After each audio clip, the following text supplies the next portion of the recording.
Good morning, guys, and welcome to the podcast.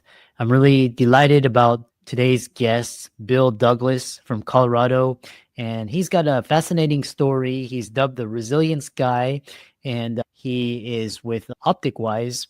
But this conversation is more a story of resiliency, not living to work, but you incorporating work into your lifestyle to provide a means for your life. And I'm really happy to have him on. He's got a great story and happy to share with the audience. So Bill, welcome. Thank you. It's an honor to be here. I appreciate Yeah. being included. Yeah.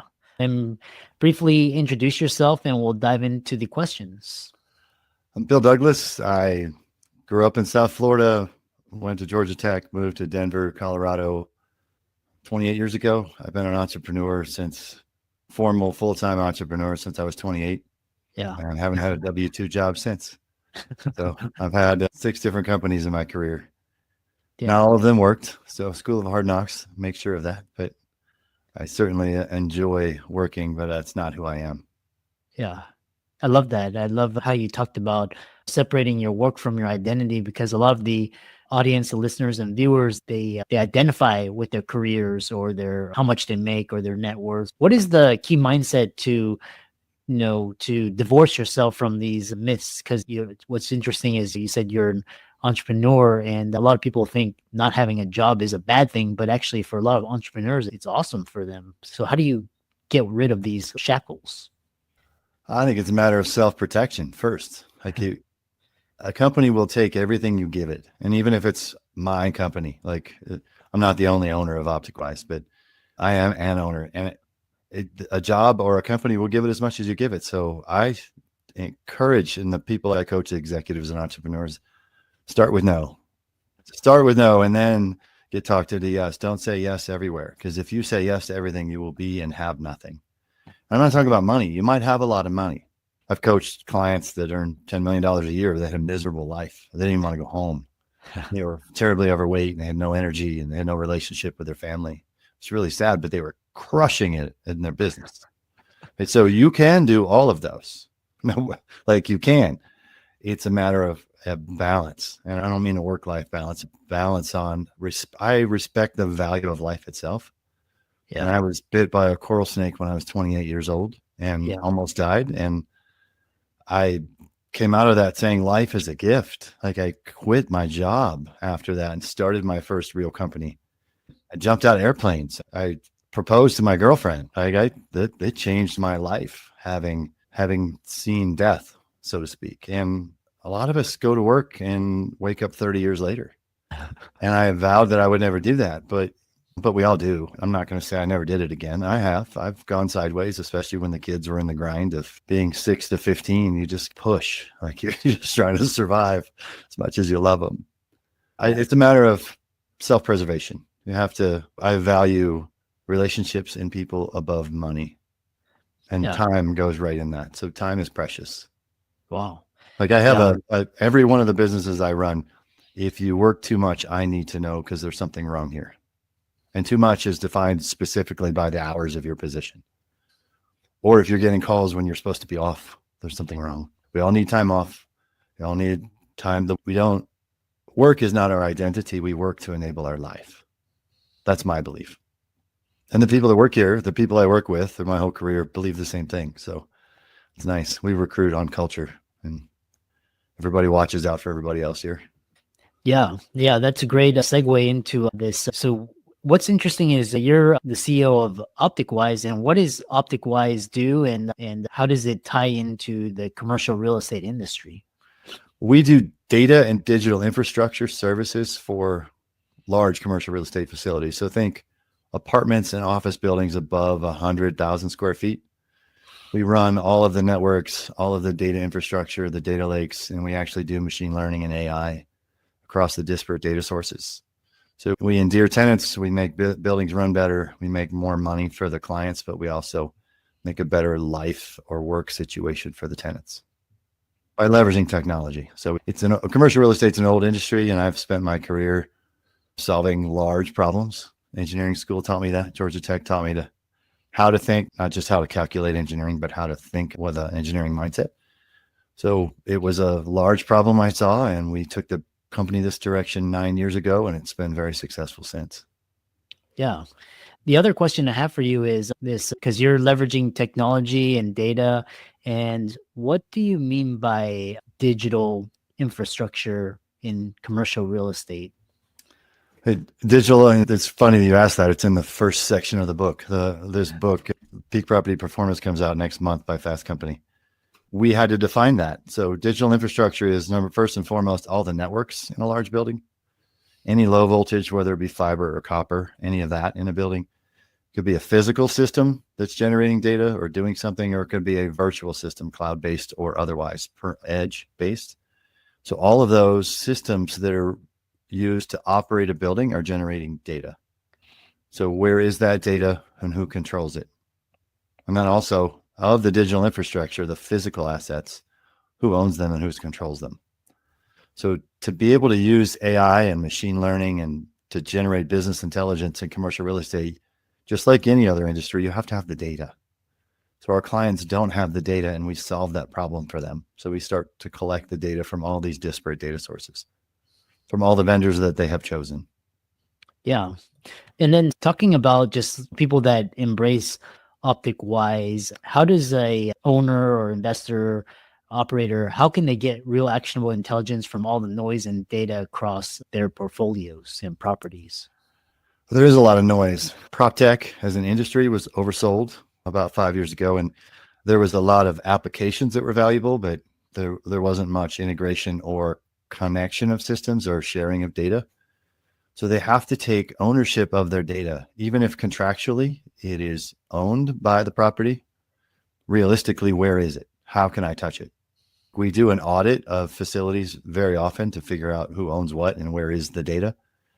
And the vendor will say, yeah, it's your data. And we'll say, could you give us a sample set? And 2 weeks later, we'll get a sample set that's 2 weeks old.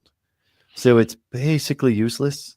Like we want to be able to use data in almost real time to make, like, we connect, collect, and then control. So we have to coordinate the data and then control using the data, just talking between systems. So you have to have the data, and then you have to have algorithms to make sense of it. Yeah. Another question I have for you is, why wouldn't a investor, owner, operator partner with just one big property management firm for all of their technology? Why Optic Wise? Property managers are really good at managing properties. So that's going to mean staffing them. That's going to be leasing them up. That's going to be handling tenant complaints. Operating a digital infrastructure, operating technology, servers, switches, data lakes, whether it's virtual or physical, is a whole nother industry. So property management firms, while I love the big property management firms and any property management firm, we don't do property management. We do data and digital infrastructure. So why, Mr. Client, why would you think we could go staff your front office and lease it up? Why could we give you advice on how much that piece of property, the piece of dirt is worth that you're about to buy to build your next property? Property management companies do all of that, but they are not technical. So the building engineer often works on a property. The building engineer, he or she often works for a property manager. That building engineer is critical to keep the building running, but they're going to be the ones to know how to get water in and out of the property, how to handle the HVAC systems, how to handle the security system, right? They don't want to deal with anything network, anything data, anything with flashing lights and Cat6 wires looking like a data center. We do. That's what we do. But at the same time, one of my engineers is not going to be able to go change the filter or sensor on a rooftop unit that's handling air for a large building. You can go big, but it's probably not the best. So a lot of the bigs often have relationships with companies that reward them. They compensate them for recommending them. So we encourage our clients to ask, do you have any incentive in this vendor you're recommending to me? Do you own it? Do you get commission from it? Even if you choose to do it, still you deserve to know it. But if you don't ask the question, you'll never know it. So we're not trying to replace property management. We work hand in hand with property management, but this industry, commercial real estate, doesn't have control of their data, and they don't have a unified digital infrastructure on most properties.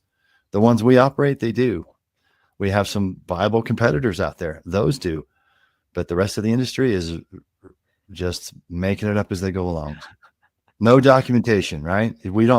There is no support. If that switch goes down in that closet and it's running these security cameras, who's going to fix it? I don't know. That was put in 7 years ago. So there's just no security cameras for a while. Who's going to fix it? The answer is somebody's going to come sell you a whole new system, and they don't need to. You could be monitoring it and know that the cameras are down and fix the switch. It doesn't have to be a big deal. So that's just one little example. That doesn't go to the operating expenses. But if you can keep insurance and utilities down, and you drastically reduce your operating expenses, and if you can provide services that tenants will actually pay you for, then you make more money while you're saving them money. Everybody wins. Yeah. And you hinted on NOI, the net operating income, and how can technology drive NOI in commercial real estate?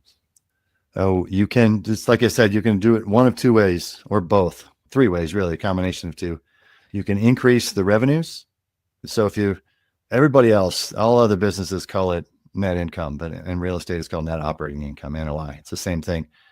So you can increase revenues and therefore get more income if you keep your expenses static, or you can reduce expenses, get more income if the revenues stay static, or you could do both and see you can double dip. So those are the three ways. So by increasing revenues, your tenants are buying technology services. Why aren't you selling them to them? Like, you can sell it to them under market in a way that you make money and they save money. Why wouldn't you do that?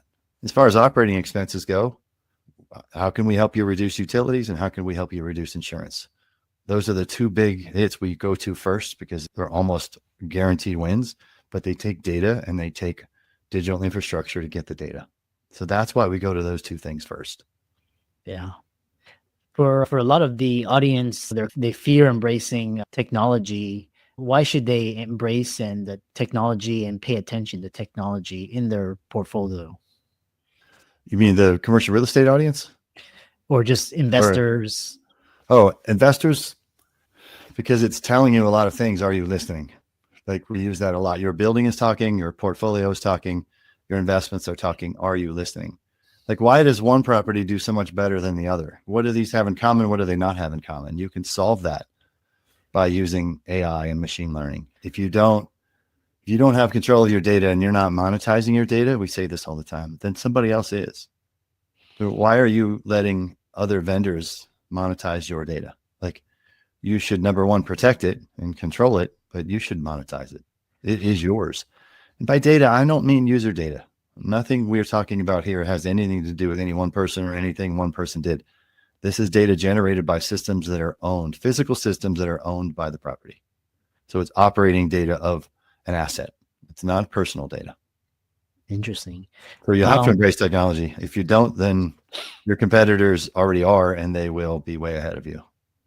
Yeah. Interesting. We're towards the tail end, and it's so interesting to hear about Optic Wise and data technology. One final question around this is, where do you see artificial intelligence playing a role in Optic Wise?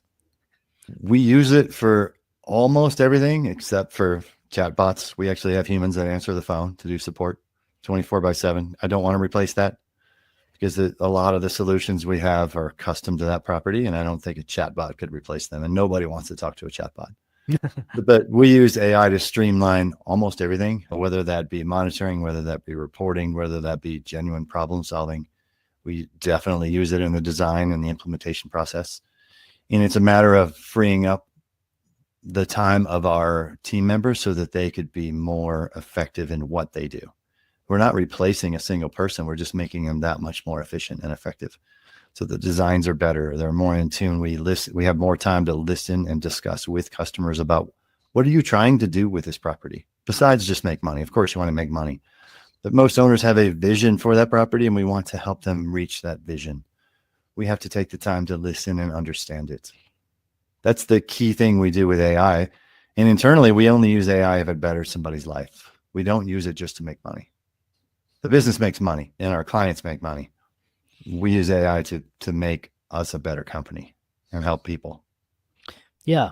And switching gears, you've got a engineering degree and you started multiple businesses. What drew you to commercial real estate, and where do you see the field headed in kind of this uncertain market? And talk about just pivoting, the career pivot. The career pivot came when I exited a business in 2015, and I always coach on the side. I think I have resilienceguy.com. It's my coaching business. And in between businesses, I was figuring out what to do with my next one. I took some coaching clients, and one of them was Optic Wise. And I did a go-to-market plan and some organizational structure work for them. And Drew Hall, the founder, said, I'm the technician. I don't do all of this. Do you want to do it? And I'm fast forwarding, but this was a 3-month engagement. And I had known Drew for some time before that anyway. So there was a trust factor involved. And I said, absolutely, I do want to do it. And what drew me to commercial real estate was, number one, it was old. Technology-wise, it was old. I don't mean people. I don't mean buildings. I just mean it was lagging versus other industries' adoption rate of technology. It's the largest asset class in the world. It's not a security risk. There was recurring revenue around the business model that we had built. And all of those were attractive to me. So I don't want to sell one and be done. I want to be in a business building relationship with clients. And that's how I've made a career. Yeah, interesting. Final thoughts for the entrepreneurs listening. Talk about how fitness, resiliency, and how you can go from working in your business to working on your business. I learned a lesson once. I had a ski accident. I couldn't work for 3 months. I was paralyzed for a few days. This was after the Snakebite. It's 20 years later. I went back to work in a company that I owned and was running 3 months later, and it had grown over 20%, almost 25%. And the joke was I was in the way. That my employees actually said, can you come in just on Wednesdays? And could you just spend the rest of the time talking to customers? Because that's what they thought I was good at. And they had grown the business without me. So I went and did that. And I realized I was micromanaging. I restructured the way I run my companies as an entrepreneur. And I have 5 questions. And if the answer to all 5 of those questions is yes, you're free to do anything you want that you choose is best. You will never be terminated. You'll never be reprimanded for doing that. 15 years ago, I weighed 171 pounds. I've had multiple sclerosis for 30 years, and it was getting the better of me. I was working too much. I was way out of shape. I was 55 pounds lighter than I am now, and I'm 230 pounds at 9% body fat. I like to stay super fit. I'm active. I have control of that. And I stopped all of the multiple sclerosis medicine and focused on me. And then when I got healthy, the business got healthy. It's almost linear. Like, you don't have to be super crazy about it, but if you're out of shape, the business probably is, and vice versa. They go hand in hand. Even if the business is healthy, your mental state is out of shape. There's 3 legs to that stool: physical, mental, and money, and then time. So maybe there's 4 legs. So I just learned that to me was more important. And I started being a person first and treating people like they were people first, being very transparent. If everybody makes mistakes, our business makes mistakes, we'll own them. We're accountable for it. Let's fix them and move forward. And life got a lot less stressful. And we have enjoyed we collectively, in multiple companies I've done this since I changed my philosophy, have become very successful. Like, just being transparent and treating, I believe that time is worth more than anything. Experiences are worth more than things. And I don't work for the money. I work because I love it. And the money enables my lifestyle. I work so that I can live the life I want. I like to travel. I like to go to live music. I like to spend time on hikes with people I know and can trust and love. So that to me is important. I'm not saying it has to be for everybody. I structure my calendar. I protect my calendar. I start with no. I treasure clients, don't get me wrong, but I don't let every prospect dominate my calendar. We're probably going to lose a prospect if I have to take the meeting tomorrow. I'm probably going to lose the prospect. If it's that urgent, I don't know if we could fix it anyway. So self-preservation is respected. I used to think that if I didn't give everything to the company, that clients wouldn't respect me. And it's the opposite. The fact that I take care of myself first, the clients respect me. They respect me more. And we have customers that believe the same thing. We attracted customers that feel the same way, that treat their people above their profit. Life's a gift, and we're all people, and we're social creatures. So we don't have to make this so hard. Yeah, I'm greatly simplifying, but School of Hard Knocks has hit me 3 hard times in my life. And that's how I got the Resilience Guy name. I keep bouncing back. They come in 3s. So I think I'm done as far as the hard knocks go. Yeah. My story. What an inspiring conversation. And I really enjoyed talking with you. If the audience is inspired and want to contact you, check out your book, connect with you, learn from you, how can they do that? The company is opticwise.com, like you see it there. The book is Peak Property Performance. It's also .com. It's available June 24th of 2025. You can buy that. But I'm on LinkedIn. It's pretty easy to find me. I'm the only Bill Douglas that says resilience guy in the middle. I do answer my own emails. You can message me through LinkedIn or send me an email. I love connecting with people. If I could help anybody that's listening, please reach out. I'm not going to sell you anything. If I could help you, let me know. We all need help at times. Lord knows I've needed it. Excellent. Thanks so much for coming on the podcast. I really enjoyed talking with you. All right. Thank you for